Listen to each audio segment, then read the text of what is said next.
Reaction है तो क्यों नहीं याद कर सकते। मान लीजिए संयोजन अभिक्रिया, संयोजन अभिक्रिया किसे कहते हैं चैन बताओ। C+O2CO2। नहीं ये तो तुमने रिएक्शन बता दिया, मुझे वो बताओ ना परिभाषा। जिसमें मेरे अभिक्रिया जिसमें अभिकर्मक टूटकर दो या दो से अधिक उत्पाद बनाते हैं। वेरी गुड, मैं पूछ क्या रही हूँ तुमसे। संयोजन अभिक्रिया। हाँ फिर से बोलो। वे अभिक्रिया जिसमें अभिकर्मक टूटकर दो या दो से अधिक उत्पाद बनाते हैं संयोजन अभिक्रिया। कौन करेक्ट करेगा इसको? आप खड़ी हो। वे रासायनिक अभिक्रियाएं जिनमें दो या दो से अधिक तत्व यौगिक मिलकर संयुक्त एकल उत्पाद बनाते हैं उसे संयोजन अभिक्रिया कहते हैं। वेरी गुड, मैंने तुमसे पूछा संयोजन, तुमने बताया वियोजन। इसको कहते हैं मोर स्टडी मोर कंफ्यूजन। ये नहीं होना चाहिए। सिंपल सा क्वेश्चन पूछ रही हूँ मैं, संयोजन में वियोजन ला रहे हो तो सिट डाउन।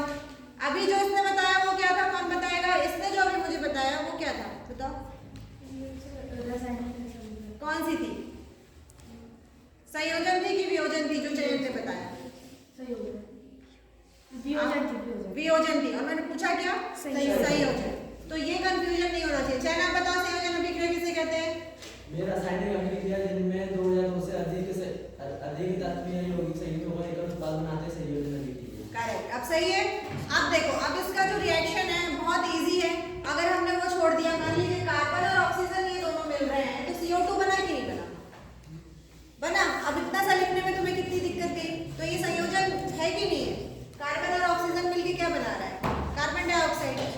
तो तुमको 1 मार्क्स वैसे ही मिल जाएगा। तो आप इसको क्यों छोड़ोगे? साथ में आप इसको ऐड ऑन करो। ठीक है, कौन बताएगा ये रिएक्शन मुझे? करिश्मा बताओ, संयोजन अभिक्रिया का एग्जाम्पल बताओ।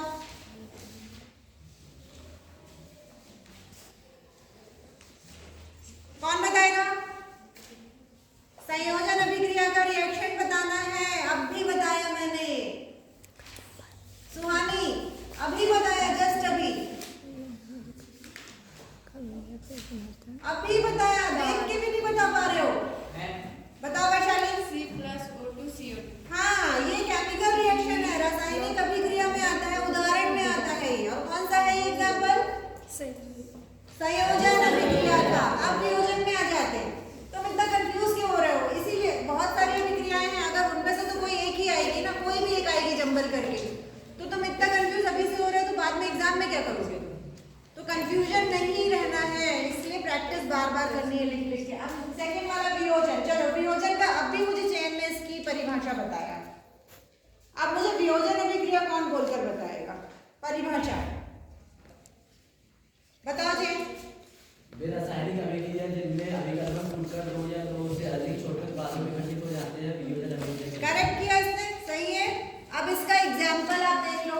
एग्जाम्पल में आप उदाहरण से ही समझाइए, वो बोलेगा तो आपको इतना इजी है। आपको सिर्फ ये याद करना है, कैल्शियम कार्बोनेट। Calcium carbonate. आप इसमें ऊष्मा अगर दी जाती है, ये रिएक्शन है, रासायनिक समीकरण भी चल रहा है। अगर आप रासायनिक समीकरण किसे कहते हैं, अगर आपको क्वेश्चन आया तो आपने ये एग्जाम्पल भी उसमें लिख सकते हो। तो कैल्शियम कार्बोनेट को जब ऊष्मा मिली तो क्या बना? दो चीजों में डिवाइड हुआ है क्योंकि वियोग हो रहा है, जो टूट रहा है।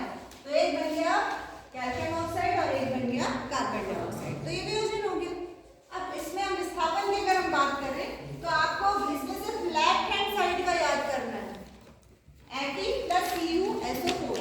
अगर आपने ये याद कर लिया तो आपको एरो लगा के करना क्या है? बस ये वाले मूलक को आपको यहाँ पर शिफ्ट कर देना है, दैट्स इट। तो Fe की जगह क्या आ गया? ये आ गया, ठीक है। और यहाँ पर अब बचा क्या? कॉपर। तो आपको यहाँ कॉपर लिख देना है। क्या समस्या आ गई? मैं पीरियड चेंज कर लूं? हाँ सर, ठीक है। तो बस ये हो गया तुम्हारा विस्थापन अभिक्रिया। द्विविस्थापन beryllium chloride plus sodium sulphate. इसमें भी तुमको सिर्फ ये याद करना है और करना क्या है? इसको यहाँ कर देना है, सल्फेट को क्लोराइड में यहाँ कर देना है। तो ये देखो बेरिलियम यहाँ पे सल्फेट बन गया और यहाँ पर बेरियम सल्फेट बना और यहाँ पे NaCl बना। अब तुम सोच रहे होगे यहाँ पे Na2 है और यहाँ पे Cl2 है, तो वहां पर Na और Cl जो है तो भाई उसके आगे हमने लगा दिया ना 2, बराबर हो गया, नमक बन गया। तो इस तरह से हो गया रिएक्शन कंप्लीट। अब आपको सूत्र जब याद करने हैं तो आपको जो मैंने ये वाला चार्ट बताया है, ठीक है, ये सारे अगर आप याद कर लेंगे तो इसमें से कोई ना कोई जरूर आएगा। तो कल हम इसकी प्रैक्टिस करेंगे, ठीक है।